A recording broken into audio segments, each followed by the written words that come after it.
Following the continuous torrential rainfall in East New Britain that washed away homes and cut off road access, the National Weather Service has issued a gale force and strong wind warning for the New Guinea Islands region as well as for the Morobe province.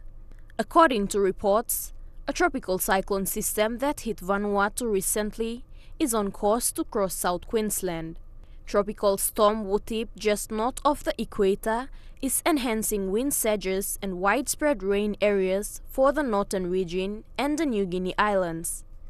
According to the National Weather Service, New Guinea Islands should expect heavy showers, thunderstorms and wind surges of 25 to 38 knots or 46 to 70 kilometers per hour. Patricia Chiamo, National MTV News.